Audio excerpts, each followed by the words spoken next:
crisis is unquestionably growing more and more acute. And you have equated this world crisis to a crisis in man's consciousness. Can you explain or share with me what you mean by that? I think it's fairly clear. The psychological content of the consciousness of man is almost universal.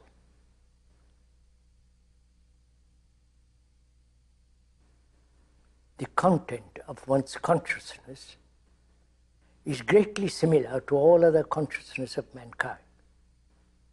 There, in that consciousness, man suffers, goes through a great deal of agony, conflict, and depression and elation. He has innumerable beliefs, great many images about himself and about others. There is fear and the pursuit of pleasure and various types of religious divisions with their superstitions, illusions, saviors, and all that. That's the content of one's consciousness, which is really the content of all of humanity. Because all humanity, whether it is in the East or Middle East, or in the Far West, or in Africa, or Russia, or wherever it is, human beings go through this crisis in this consciousness. How do we see the crisis? How do we?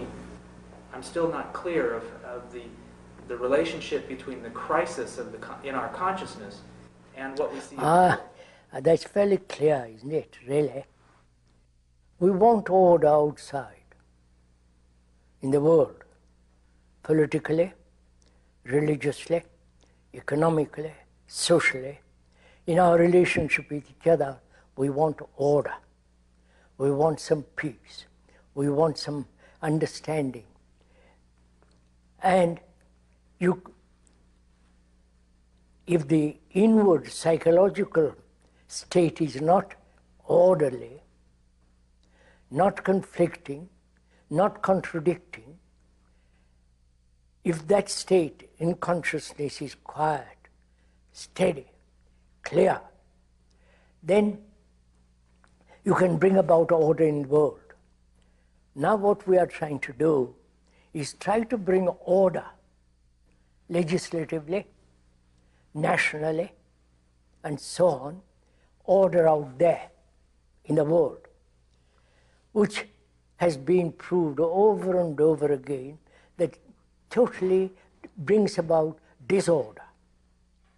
That's why we are saying, I'm saying, that without inward order, that is, inward order in consciousness, which is in a mess, which is in a contradiction, without bringing about order inwardly, psychologically, you cannot possibly have order outwardly.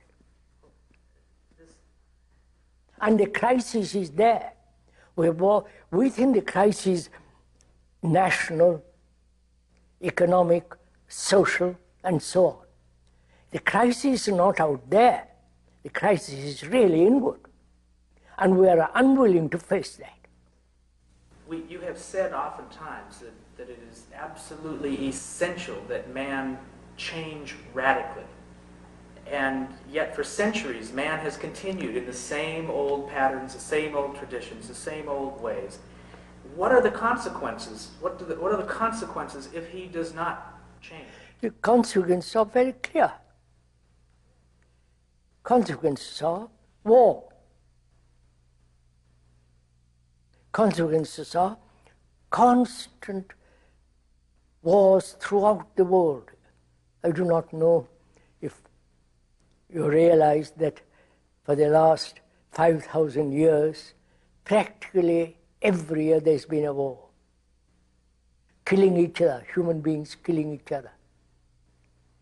And the accumulation of armament, technological advancement, are all and the scientists and the nationalists and the religious people who are divided are sustaining this mad accumulation of the things that are necessary for war. It's so obvious. Any fool can see this. We have gone on without destroying ourselves so far. But now, is our time running out? How acute do you see this? But now it's becoming more and more dangerous. How so? Nuclear war, the emphasis of all the poor nations as well as the rich nations on building up armaments. One day there'll be a clash, inevitably. It's the job of the generals and the politicians to prepare for war, to plan for war. That's their job.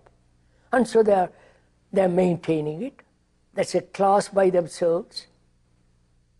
I wonder why human beings throughout the world don't see this simple fact that you cannot possibly have peace on earth if you are nationalistically divided. Nationalism is merely the glorification of tribalism. And every politician right throughout the world maintains this tribalism, this division. This has been the history of mankind. And nobody has applied his mind and said, look, let us stop all this. The scientists are sustaining it. The so-called religious people are sustaining it. Of course, the politicians, it's their job to keep everybody fighting each other. What we were saying is that for centuries our daily lives have been filled with fear, tremendous suffering, and yet none of these have been sufficient for us to bring about a change. Why? I'm not being personal, sir, but you've heard all this. You as a human being who has been through probably a great deal of anxiety, suffering, insecurity, and confusion. Why don't you change? If each one of us asked that question, not verbally or merely intellectually as an entertainment, but ask that question most seriously and deeply, what's your answer? What's your answer to this problem that human beings have lived this way for millennia upon millennia? Why haven't they changed? Why haven't you, who are listening now, why haven't you changed? You know, if you don't change, what's the consequences are? You'll be nationalistic, you'll be tribal, insular, isolated, and therefore having no relationship globally, fighting, building up more and more armaments, destroy each other. Now, why don't you, if you are at all serious in this matter, why don't you ask yourself that question? Why am I, a human being who have been through all this, why haven't I changed? What would be your answer?